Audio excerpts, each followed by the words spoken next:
Good News Media.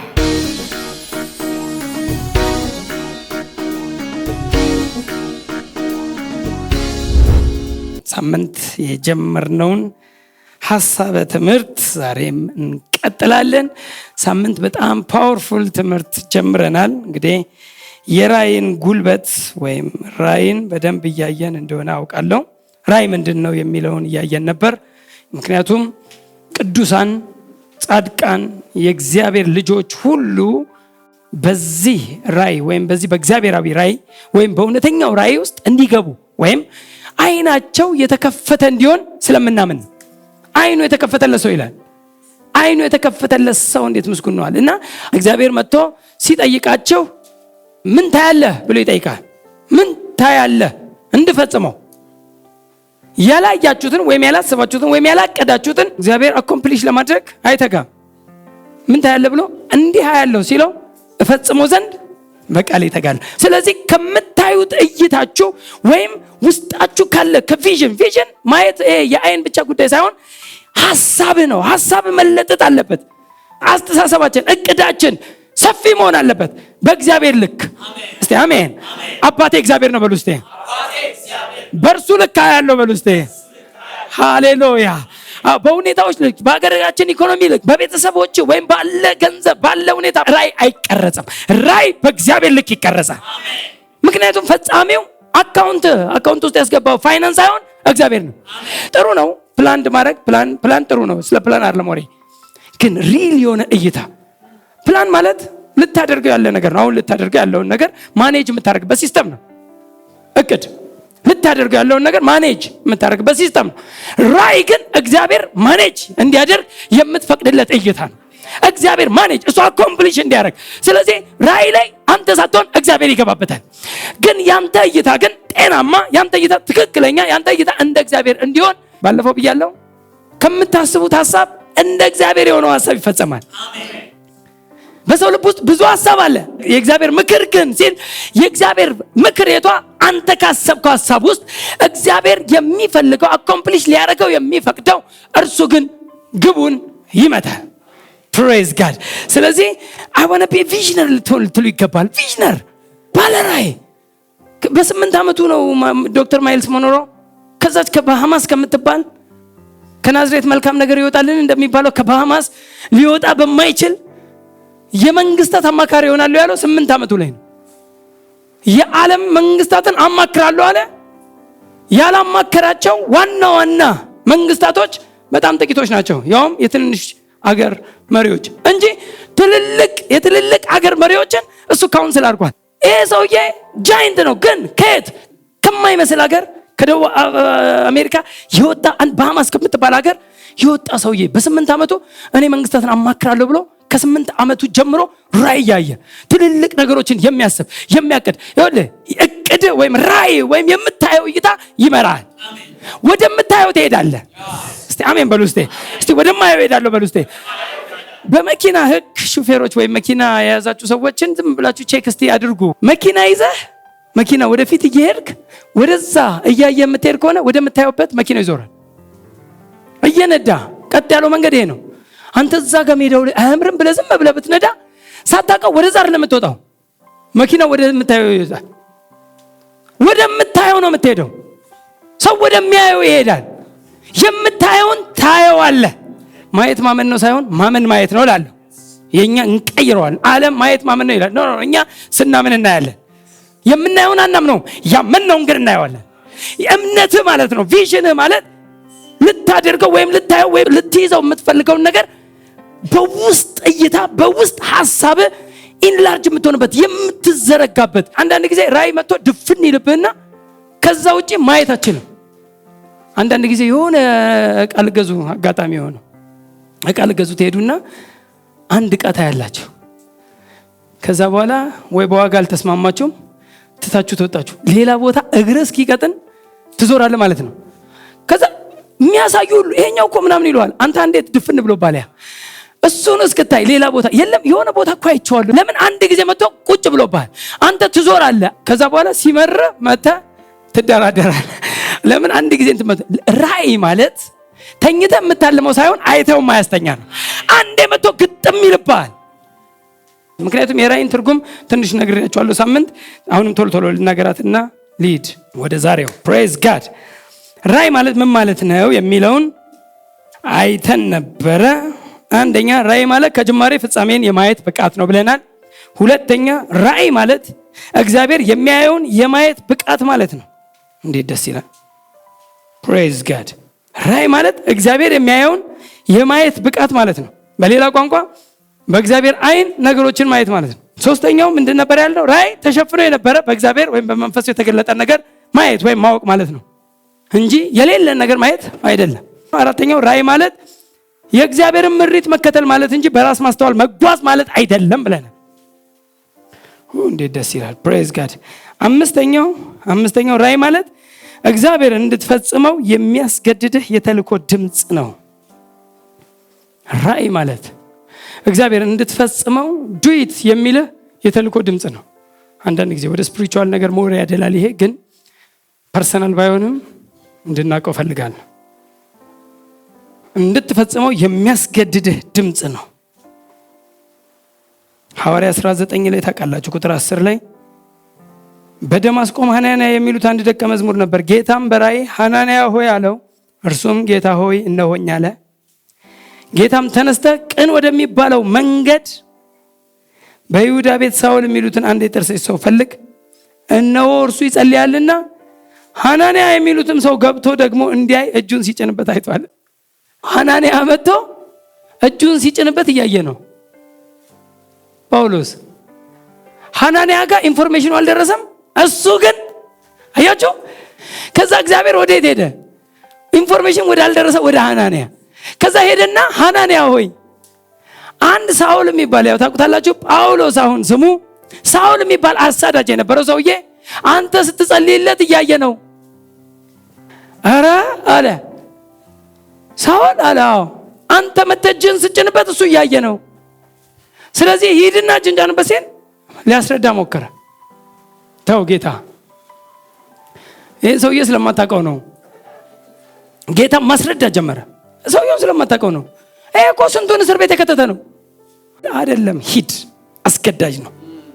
ኖ እያለ ጎ ይለዋል። እኛ የጳውሎስ መልእክቶችን እንግዲህ አስቡ። እንግዲህ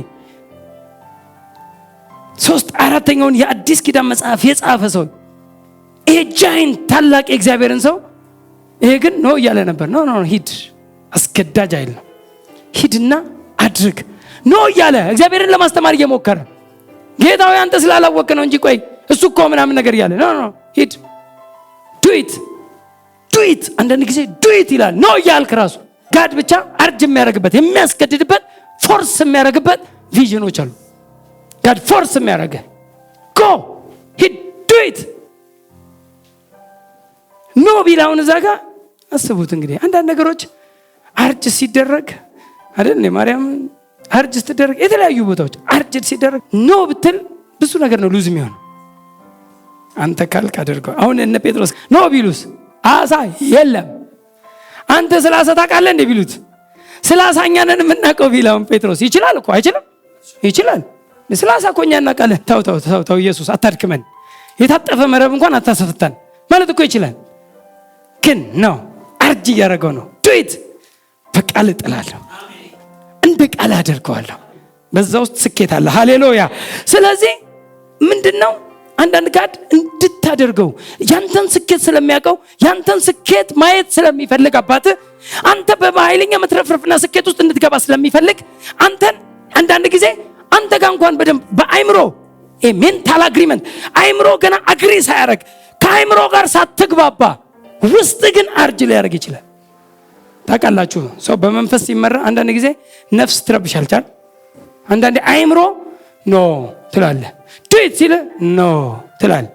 ምክንያቱም በአይምሮ ስታስበው አይሆንም ትላለህ፣ አይሆንም ጋድ ትላለህ። ጋድ ግን ዱኢት ነው። አጋጥሟቸው ያውቃል እንደዚህ አይነት? እኔ ብዙ ቀን አጋጥሞኛል። ዱኢት ይለኛል እና ያችን ሚስ ባረጋት ኖሮ ያችን በአይምሮ አያስኬደኝም። በአይምሮ እንትን ግን ዱኢት ሲለኝ ግን ተነስቼ አክት አደርጋለሁ። ጋድን መከተል ስኬታማ ያደርጋል ብለናል። ሃሌሉያ። ስለዚህ አርጅ የሚያደርግ የሚያስገድድ ሌላ ቦታ ላይም ልክ እንደዚሁ ጴጥሮስን አይታችሁታል። ሐዋርያ 11 ላይ ከ5 ጀምሮ እኔ በኢዮጴ ከተማ ስጸልይ ሳለው ተመስጬ ይላል ጴጥሮስ፣ ተመስጬ ራእይን አየው። ራእይ ነው፣ አሁንም ቪዥን ነው። ተመስጬ ራእይን አየው። ታላቅ ሻማ የመሰለ ዕቃ በአራት ማዕዘን ተይዞ ከሰማይ ወረደና ወደ እኔ መጣ። ይህንም ትኩር ብዬ ስመለከት 4 እግር ያላቸውን የምድር እንስሶች አራዊትንም ተንቀሳቃሽ የሰማይ ወፎችን አየው። ጴጥሮስ ሆይ ተነሳና አርደ ብላ የሚለኝን ድምፅ ሰማሁ። እኔም ጌታ ሆይ አይሆንም። ሊያስተምር ሞከረ። አረ ጴጥሮስ አሁን ደግሞ እዚህ ጋር ሊያስተምር አየ በራእይ። ከዛ ሲያይ የማይበሉ እንስሳቶች በሻማ ከሰማይ ሲወርድ አየሁ አለ። እንዲህ እየወረደ ነው አለ። ሳይ አለ አራት እግር ያላቸው እንደዚህ የማይበሉ እንትን የማይባል አለ። ምንድን ናቸው ሲለው ተነሳና አርደህ ብላ። አስገዳጅ ድምፅ። አረ ጌታ ሆይ አይሆንም። አያችሁ አይሆንም። እኔ አለ እኔ በጣም ያስረዳው ነገር ራሱ ይገርማል። ቀጥሎ እርኩስ ነገር አፌ ውስጥ ገብቶ አያውቅም። ልታረክሰኝ ነው እንደ እያለ እኮ ነው ጌታን። ምን ነካ እያለው እኮ ነው። እግዚአብሔርን እያስረዳ ነው። ልታረክሰኝ ነው እንደ እርኩስ ነገር ነው ወደ አፌ ገብቶ አያውቅም ሲል እግዚአብሔር የቀደሰውን እግዚአብሔር ንጹህ ያደረገውን አንተ አታርክሰው አለው። ኬዙ የአህዛብ ኬዝ ነው። አህዛብን እንዴት አድርጌ ነው ወንጌል የምነግረው ነው። አህዛቦች እንዴት አድርገው እግዚአብሔር ይቀበላቸዋል ነው። ይሄ እንትኑ እግሩ ምናምን እንትን የእንስሶቹ አይደሉም። ዋናው አስረጅ ነው፣ ማስረጃ ነው። ይሄ እንዲረዳው ነው ጴጥሮስ የመጣው እንጂ አሁን እግዚአብሔር ዝም ብለ የመብላት ጉዳይ አይደለም። የመብላት ጉዳይ አይደለም። ሂድና ዱይት አክቶኒት ሂድና ወንጌሉን ስበክላቸው። ወንጌል ሂድና ስበክ። ላልዳኑት ላላመኑት አሕዛቦች ሂድና ወንጌልን ስበክ። አስገዳጅ ድምፅ ነው። እንዴት አድርጌ አሕዛብ ይድናል? እኛን እኮ ነው። አሕዛብ ይድናል። እግዚአብሔር የቀደሰውን አንተ አታርክሰው። ከዛ ሄደ ክፍሉን እንደ ቶሎ ባነባት ትንሽ አጭሯን እንኳን ጴጥሮስ ተነሳና አርደ። እኔም ጌታ ሆይ አይሆንም፣ እርኩስ ወይም የሚያጸይፍ ከቶ ወደ አፌ ገብቶ አያውቅምና አልኩ። ሁለተኛም እግዚአብሔር ያነጻውን አንተ አታርክሰው የሚል ድምፅ ከሰማይ መለሰልኝ። ፕሬዝ ጋድ። ስለዚህ ከዛ በኋላ ሄዳችሁ ስትመለከቱ ወንጌሉን ሲሰብክ ብዙዎች ሲድኑ፣ እንደውም ሄዳችሁ ስትመለከቱ የቆርኔሌዎስ ቤተሰቦችም አይደል እንዴ መንፈስ ቅዱስ እኛ ላይ በእኛ በሐዋርያት ዘመን ያኔ ጴንጤቆስጤ ቀን እኛ ላይ እንደወረደው በእነሱ ላይ ራሱ እንትን ሆነ እና አሕዛብ እንዴት አውካም አሕዛብ ሚድን አልመሰለውም። ጋድ ግን በቪዥን ግን ሁሉን አሳየው፣ አሰማው። ራእይ ማለት የምታየው ብቻ ሳይሆን የምትሰማውም ነው። የምትሰማው እንድትፈጽመው የምትሰማውም አስገዳጅ ድምፅ ነው። ጌታ ይባረክ። ስለዚህ ራእይ ቀላል ነገር አይደለም። ዛሬ ትንሽ ጀምሬ የማቆመው ስለ መንፈሳዊ ራእይ ነው። መንፈሳዊ ራእዮች የሚባሉ አሉ። እነዚህም ራእይ ናቸው። መንፈሳዊ አገልግሎት ራእዮች ማለት ናቸው። አንደኛው ያው የቤተ ክርስቲያን ተከላ ራእይ፣ የቤተ ክርስቲያን ተከላ ራእይ አለ። የአገልግሎት ክፍል ወይም ዲፓርትመንት ራእይ አለ። የአገልግሎት ክፍል ራእይ አለ። የእርዳታና የበጎ አድራጎት ራእይ አለ። የመሳሰሉት መንፈሳዊ ራእይ ሲባል ፕሬዝ ጋድ። መንፈሳዊ ራእይ ብዙ ነው፣ ግን ሶስቱን የቤተ ክርስቲያን ተከላ ራእይ ያለ ራእይ ቤተ ክርስቲያን አይተከልም። ቤተ ክርስቲያን በስሜት አትተከልም። በስሜት በሞራል የእችላለሁ ስሜት አይደለም። የፈለገ አቅም ቢኖርህ ያለ ራእይ ስራ መስራት አትችልም። ያለ ራእይ የእግዚአብሔርን ስራ ማድረግ ማገልገል አትችልም። ራእይ ማለት ጋድ ሁሉ ሎኬት ያደረገ ስፔሻሊ ቸርች ፕላንቲንግ፣ ቸርች ኦፕኒንግ አይባልም። እኔ ደስ የማይል ቋንቋ በዚሁ ላስተካከል። ቤተ ክርስቲያን ወይም ቸርች ከፈተ ይላሉ። ሱቅ ነው የሚከፈተው ብራዘር፣ ቸርች አይከፈትም። ቸርች ከፈተ ከየት የመጣ ቋንቋ እንደሆነ አይገባኝም። አይከፈትም። ቸርች ፕላንት ነው የምትደረገው። ልክ እንደ ዛፍ ናት፣ የምትተከል ናት። ቤተ ክርስቲያን ይተከላል። ከተከለስ በኋላ ያድጋል፣ ያፈራል፣ ከዛ ሌላ ይወልዳል። እስቲ አሜን። ሄዶ ፍሬው ለሌላ ይሆናል። ቤተክርስቲያን የምትተከል እንጂ የምትከፈት አይደለችም እንደ ሱቅ። ስለዚህ የቤተክርስቲያን ተከላ ራእይ አለ እግዚአብሔር የሚሰጠው። የቤተክርስቲያን ተከላ ራእይ አለ፣ የዲፓርትመንትም አለ። አንዳንድ ሰው የዲፓርትመንት ወይም የአገልግሎት ክፍል ራእይ ሲኖረው ቸርች ፕላንት ለማድረግ ይሞክራል። ምን ማለት ነው? በቤተክርስቲያን ውስጥ ብዙ አገልግሎቶች አሉ አይደል? እስቲ ምን አለ? እስቲ አገልግሎት ክፍሎች ማስተማር፣ መዘመር፣ መጸለይ አይደል እንዴ? በጣም ብዙ ነው። ሰፊ አይደል? ዲፓርትመንቶች ብዙ ዲፓርትመንት አለ። የመጸለይ ራእይ ሲመጣበት ሰውየው ቸርች ፕላንት ያደርጋል። የቤተክርስቲያን ተከላ ራእይ ማለት ሙሉ አካል ነው፣ ቦዲ ነው፣ ፉል ቦዲ ነው። ትንሽዬ ቢሆንም ፉል ባዲ ነው። አንድ ጸልይ ሲወለድ ሙሉ አካል አለው፣ እግር አለው፣ እጅ አለው፣ አይን አለው፣ አፍንጫ አለው፣ ጆሮ አለው፣ ሁሉ ኦል ባዲ ነው የሚወለደው። ግን ትንሽዬ ነው። አልሮጠበትም ማለት እግር የለውም ማለት አይደለም። ወይም ደግሞ ስለማይሮጥበት ምን ይሰራል? ጊዜው ሲደርስ እግር ይወረወርለታል አይባልም። ከሰማይ መሮጫ ሰዓት ሲደርስ ይወረወርለታል። ሲወለድ ሙሉ አካሉ አብሮት ይወለዳል። የሙሉ አካል የአካል ብልቶች ሁሉ ተገጣጥመው አንድ አካል ሲሰሩ ማለት ነው። የዚህ ነው ቸርች ፕላንቲንግ ማለት ፉል ፓኬጅ ነው እንጂ ዋን ዲፓርትመንት ፓርትስ አይደለም። ብዙ ጊዜ የምንሸወደው ይሄ ነው። የአንድ ዲፓርትመንት የሆነ ነገር ሲመጣበት ቸርች ፕላንት ለማድረግ ይወጣል። ኖ እሱ ራእይ ነው፣ ትክክለኛ ራእይ ግን በአካሉ ላይ ነው። የአካል ክፍል ራእይ አለ። የአካል ክፍል የእጅ ራእይ አለው፣ የአይን ራእይ አለው፣ የእግር ራእይ አለው፣ የአፍንጫ ራእይ አለው። ፋክሽን ማለት ነው ልታደርገው የሚገባ ልትፈጽመው የሚገባ ጋድ ይሰጣል። ልክ ሲሰጥ ምንድነው የሰጠ? ይሄን ነገር ቼክ አድርጉ። ሁል ጊዜ ቼክ የምንድነው የተሰጠኝ? በአካሉ ላይ ያንን የአካል ክፍል አክቲቭ ለማድረግ ነው የተሰጠኝ። በአካሉ ላይ በቤተ ክርስቲያን ውስጥ የጸሎት ይሁን የእርዳታ ቢሆን አንዳንድ ካዩን ትልልቅ ሰዎችን ወይም ደግሞ ምንድነው ባልቴቶችን እንደዚህ የመርዳት ራእይ እግዚአብሔር ሰጠኝ። ከዛ በኋላ ቸርች ላይ ያደረገው ቸርች አይደለም እሱ። ቤተ ክርስቲያን ውስጥ አንድ የአካል ክፍል የሚያደርገው ፋክሽን የሚያደርገው አስገዳጅ ፋክሽን ተግባር ነው። ስለዚህ የቤተ ክርስቲያን ተከላ ነው ወይስ የአገልግሎት ክፍል ራእይ? እያንዳንዱ የአገልግሎት ክፍል የጸሎት ቢሆን የዝማሬ ቢሆን አንድ የሆነ ነገር ስለቻልክ ብቻ ወይም አስተማሪ መሆን የቻለ ሰው ቸርች ፕላንት አያደርግም። ማስተማር ስለቻለ አይደለም ቤተክርስቲያን የሚተክለው። አንዳንድ ሰው ደግሞ የመፈወስ ጊፍት ከመንፈስ ቅዱስ ስጦታዎች ፈውስ የሂሊንግ ጋድ ጊፍት ሰጥቶኛል ብሎ ቸርች ፕላንት ያደርጋል። ቸርች ፕላንት እንደዚህ አይደረግም። በአካል ውስጥ ነው። አንድ ፓርት ነው። እጅ ነው። እጅ ብቻውን ተገንጥሎ አካል ይሆናል? እስቲ አሁን እጄን ግንጥል አድርጌው አካል ይሆናል? ዋን ፓርትስ ነው። ዋን ፓርትስ ኦፍ ማይ ባዲ ነው። የአካሌ አንዱ ፓርት ነው። ዋን ፓርት ነው። ከፓርትስ ኦፍ ዘ ባዲ ዋን ፓርት ነው። እጅ፣ አይን ከፓርትስ ኦፍ ዘ ባዲ አንድ ነው። እነዚህ ሁሉ ሲገጣጠሙ ነው አካሉን ውበት የሚሰጡት። ስለዚህ የሂሊንግ ፈውስ የመፈወስ ጊፍት አለኝ ብሎ ወይም አንዳንዱ ደግሞ የአጋንንት የማውጣት ይላል። አጋንንት የማውጣት ጊፍት አይደለም። አጋንንት የማስወጣት ጸጋ አለኝ ብሎ ቸርች ይተክላል። አጋንንት የማስወጣት የልጅነት ስልጣን ነው። አማኝ ሁሉ አጋንንት ያስወጣል። አጋንንት ማስወጣት ብሎ ጸጋ የለም። መጽሐፍ ቅዱሳዊ አይደለም። አጋንንት የማስወጣት የልጅነት ስልጣን ነው። ልጆች ሁሉ ያስወጣሉ። ያመኑትም አማኝ ሁሉ እነዚህ ምልክት ይከተሉዋል። የአማኝ ምልክት ነው። ያመኑትም እነዚህ ምልክቶች ይከተሏቸዋል። በስሜ አጋንንት እነማ አማኝ ሁሉ አጋንንት እስቲ እኔ በሉ እስቲ አጋንንት አወጣለሁ። እኔ አማኝ ነኝ፣ የእግዚአብሔር ልጅ ነኝ፣ አጋንንት አወጣለሁ። አጋንንት የማስወጣት ጸጋ የሚባል የለም። የልጅነት ስልጣን። አሁን ምንድነው? አንዳንዱ ደግሞ ዲዘርኒንግ ኦፍ ዘ ስፒሪት የመናፍስትን የመለየት ነው ጊፍት። ከመንፈስ ቅዱስ ስጦታዎች አንዱ መናፍስትን መለየት ማስወጣት አይደለም። አጋንንት አንዱ ስላስወጣት ታጨበጭብለትም። ማንነቱ ነው፣ ስራው ነው። አጋንንት ማስወጣት ማለት የልጆች መለማመጃ፣ የእግዚአብሔር ልጆች መለማመጃ ስራ ነው።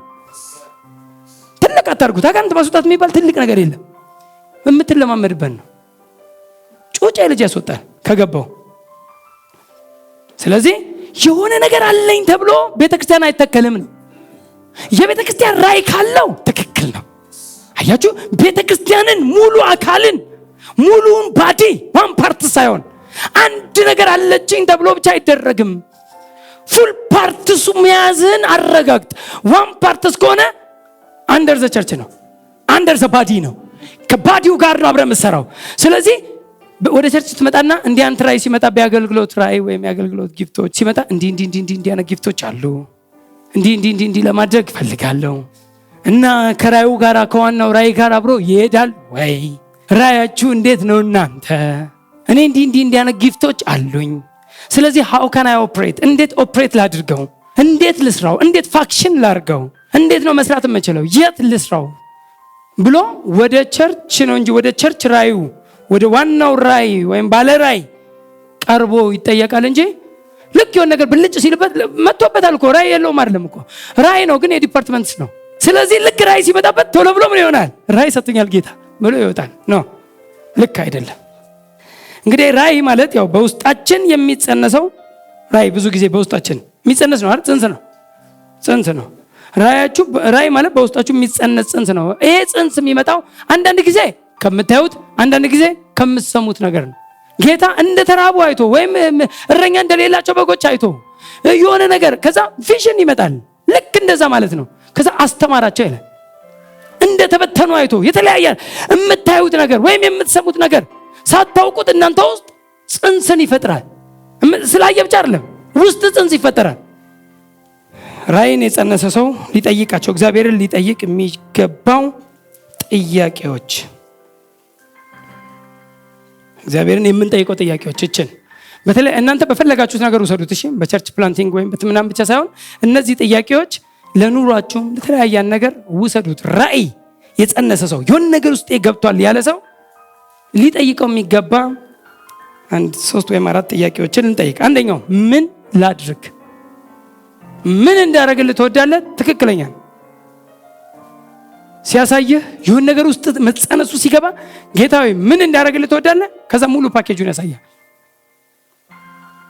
ምን ላደርግልህ ትወዳለህ? ምን ላድርገው? የመጀመሪያው ጥያቄ ምን ላድርግ? ኦኬ ይሄን አሳየኸኝ፣ ይሄን ነገር አስረዳኸኝ፣ ይሄን ነገር ገባኝ። እሺ እኔም ምን ላድርግ? ምን ላድርግ ብለህ መጠየቅ፣ ከዛ ጋር መልሱን ይሰጣል። ምን እንዳደረግልህ ትወዳለህ ስትል እንዲህ እንድታደርግልኝ። ሃሌሉያ!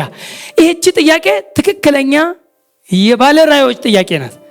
ራእይ ሲኖር በቢዝነስም ይሁን ጋድን ጠይቁ። ጋድ እንዲህ አይነት ነገር አሳይተኛል፣ ምን ላድርግ? እስቲ አሜን።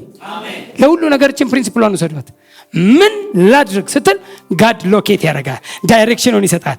አክት ታደርጋለህ፣ ትከናወናለህ፣ ስኬት ውስጥ ትገባለህ ማለት ነው። ምን ላድርግ መጠየቅ አለበት። ምን የምታደርግበትን ሙሉ ፓኬጁን እግዚአብሔር እንዲነግርህ። ሁለተኛው ጥያቄ መቼ ላድርግ? ምን ላድርግ ስትለው እንዴት ታደርግልኛለህ፣ እንዴት ታደርግልኛለህ፣ እንዴት ታደርግልኛለህ ይላል። ሁለተኛው ጥያቄ ዌን የሚለውን መመለስ አለበት። መቼ? አንዳንድ ሰው ቅድም ብያቸዋለሁ ራእይ ጽንስ ነው ብለናል። በጸነሰው ቀን ለመውለድ ይፈልጋል። ትግል ውስጥ ነው የሚገባው። መቼ የሚለውን መመለስ አለብህ። መቼ? ረጋ አበል ይላል ጌታ። ግድ የለም እንትን እሰጥሃለሁ ይላል። እኔ እንትኗን አመቻችልሃለሁ፣ ሁኔታውን አመቻችልሃለሁ። አሁን ረጋ አበል። ታውቃላችሁ ንስር ከንስር ባህሪ አንዱ ለምሳሌ ከዚህ ወደ አዋሳ መሄድ ብትፈልግ ንስር እንዲህ እያለች ላበላቦን አትሄድም። አዋሳ እየለፋች አትሄድም። ንስር ነቄ ናት። ከፍትልና ዘና እያለች ወደ አዋሳ የሚነፍስ ንፋስ ትጠባበቃለች። ልክ ንፋስ ወደዛ የሚነፍስ ሲመጣ ሄዳ ራሷን ንፋሱ ላይ ቁጭ ታደርጋለች። በ3 ደቂቃ ትደርሳለች። አትለፋም። ትግል የለም፣ ላብ የለም። ስለዚህ ዌን የሚለውን መጠየቅ አለባችሁ። መቼ ላድርገው? ዝም ብሎ መታገል አይኖርም፣ ትግል አይኖርም። ለምሳሌ አንዲት የጸነሰች ሴት ልጅ የጸነሰች ሴት በአራተኛው ወሯ ልውለደው ብትል ጽንስ እንዳለ ሐኪም ነግሯታል። አለ ልክ ነው። የለሽም እኮ አልተባለች። አንዳንድ ሰው እኮ ራእይ የለህም አልተባለም። ራእይ አለኝ። ኦኬ ጥሩ ነው። ዌን ግን መመለስ አለበት። መቼ ይወለድ የሚለውን መመለስ አለበት። መቼ ላድርገው? ለቢዝነስም ለምንም ተጠቀሙ ብያቸዋለሁ ፕሪንሲፕሉን። መቼ ላድርገው የሚለውን ማወቅ አለብህ። ወይን አሁን አድርገው ሊል ይችላል። እችን 1 ዓመት ለፋት ይላል። እችን 1 ዓመት ታዲያ ምን ላድርግ? ዘንጠ ዝም ብለህ ሙቭ አድርግ ካስፈለገ ይላል ጌታ ይነግራል። እችን ዓመት ምን ላድርግ? እችን ዓመት ለእንደዚህ አይነት ነገር አሁን ለሚመጣው ሊመጣ ላለው ነገር ተዘጋጅ። እስቲ አሜን። ሊመጣ ላለው ነገር በእውቀት በሜንታል በምን በመረጃ ኤቭሪቲንግ ማድረግ ያለብህ ሰፊ ስለሆነ አድሚኒስትሬሽንን አስፋ። እስቲ አሜን። የሆነ ቢዝነስ ልጀምር ስትል አድሚኒስትሬሽንን አስፋ። የሚመጡ ሰራተኞች የት ጋር ነው የሚገቡት? እንዴት ነው የሚገቡት? ኤቭሪቲንግ ስራው። የጸነሰች ሴት በ4 ወሩ ልውለደው ብትል ልጁን አታየው። አያችሁ ልክ ያለው ነው። ካልወለድኩ ብትል ናፈቀኝ ልጄ ብትል ልጅ ናፈቀኝ ታዲያ በቃ ልውለደው በቃ ምናምን ብትል ልጇን ነው የምታጣው። ስሜታዊ መሆን አይጠበቅባትም አይደል? ጊዜው ሲመጣ ራሱ አልፈልግም ብትም ራሱ ይወለዳል። በቃ አንተ ሙልቀቅ ብትልም እንኳን ራሱ ጊዜውን ጠብቆ ይወለዳል። ፕሬዝ ጋድ። ስለዚህ when የሚለውን ብታውቁት ትረጋጋላችሁ። የማይሆንና ካህን ውስጥ እንዳትገቡ፣ ትግል ውስጥ እንዳትገቡ፣ በስሜት እንዳትጀምሩ የሚረዳችሁ ይሄ ነውና ለሁሉ ፕሪንሲፕሉን ተጠቀሙት። ለቢዝነስም፣ ለቤተክርስቲያን ራይም፣ ለዲፓርትመንት አገልግሎትም፣ ለእርዳታና ለበጎ አድራጎት ስራም የትኛውንም when የሚለውን እግዚአብሔር ይመልስ። ፕሬዝ ጋድ። እንዴት ላድርግ፣ እንዴት ሃው የሚለውን ጠይቁ፣ እግዚአብሔር ይመልስላችኋል። ሃው እንዴት፣ አሁን እንዴት ላድርግ፣ እንዲያድርግ አንድ ጊዜ እግዚአብሔር ያልተጀመረ አሰራር ሊያሳየው ይችላል። እንዴት እንደምትጀምር እንዴት የሚለውን እግዚአብሔር ሲመልስልህ አክት አድርግ እንጂ ለእንዴት መልስ ራስህ ኮንክ በራስህ ማስተዋል ስትደገፍ ከራይ ትወጣል።